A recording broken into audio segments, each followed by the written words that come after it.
a confession to make on this one. Early in my career, I really hated treating solicitors. Now, if any of you have loved ones who are solicitors or friends or family, I apologise. It's not personal to them.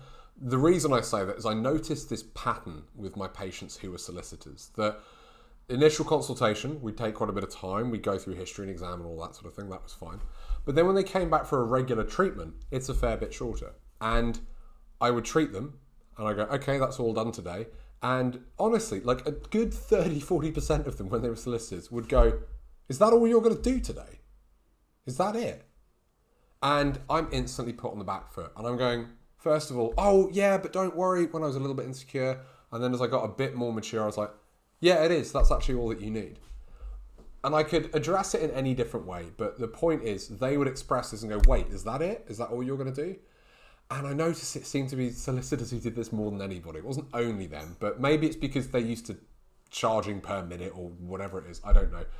But I got to the point where I would see somebody's name and I would see their occupation on the form and they would put solicitor and I would go, oh, like I would sigh internally and I would go into it and go into that second visit a little bit more defensive, which probably didn't help the situation at all. But I'll confess, I used to really not like treating them. And if you've been a chiropractor for a little while, you've probably heard this before, like, oh, is that all you're going to do? Is that it today? You know, because our treatments tend to be shorter than ones they may have had through physios or other professionals as well. So it's a common thing. And I got quite good at responding to that, you know, but I would still see some of them, they'd be like, oh, I don't know about this. And it didn't really matter what I say. Some of them just weren't going to come back. If you can relate to that, I want to share with you a difference and a change I made when I really learned how to get ahead of this and stop this ever happening. Now, to do that, we need to understand why people get dissatisfied. This is why complaints occur. It's also why misunderstandings occur. Any patient who's ever not been happy for any reason, whether they've left a bad review or just not told you and never come back, it's because of this. They had a certain expectation that was not met by reality. They thought this was going to happen. They're going along thinking they're going to be up here and suddenly something happens and bang, I'm not where I thought I was. It's a bit like if you're walking along and you miss the edge of the pavement and you don't realise, or you miss the last step on the stairs. It's quite a small step, but if you don't see it coming, it's a real jolt. That's what was happening to these patients. They were expecting that visit to take a fair bit longer than it did. So their expectation was up here all the time, and at the end of it, you turn out, no, that's not actually going to happen. And this would happen, for example, if you went to a fancy restaurant and you were served some tasteless, horrible food and the waiter was rude and you felt a bit sick afterwards. You were expecting a good level of service. You didn't get it. That place is going to get a 1-star review. You may have a word with the manager. You're probably going to tell people never to go there again. At the very least, you're going to feel dissatisfied. That's what was happening with these patients. So what do we do about it? Well, it's very hard once that happens to take the shock away. It's very hard to get rid of that reaction. When you're defensive and you're on the back foot, they're already getting annoyed. It's so hard to calm people down. It's possible in certain situations, but not always. So what we need to do instead is we need to realize this might occur and get ahead of it. So if they think something's going to happen, if we can let them know, by the way, you're up here, there's going to be a step there, so you can calmly step down. It's a bit like seeing the pavements coming or seeing that last step on the stairs. You'll step down and it won't be a shock. Or even better yet, we can build a ramp and let them know that's what's going to be happening so that their expectations meet the actual reality. That way they won't get a shock. How do I do this with these patients? Well, what I started doing when I realized this is coming up more often, and it didn't matter what I say once it happened, it wouldn't get better. And me just being quietly resentful and passive aggressive, internally when I saw someone as a solicitor was just making me feel bad. So I realized I need to get ahead of this. So this is how complaints occur. We need to adjust their expectation before it happens. So what I now do with all my patients at the first visit is I let them know next time things are going to be different. And I let them know what to expect and how long the visit's going to be.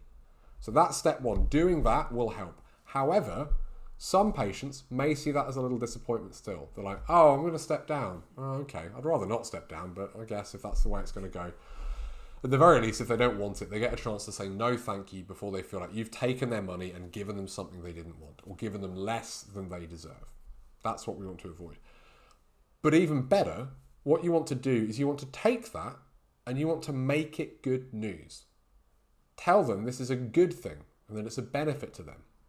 For example, if you tell somebody that they might feel sore after treatment, you may well say, don't worry, that's a good sign, it shows your body's changing. So you're doing stuff like this already.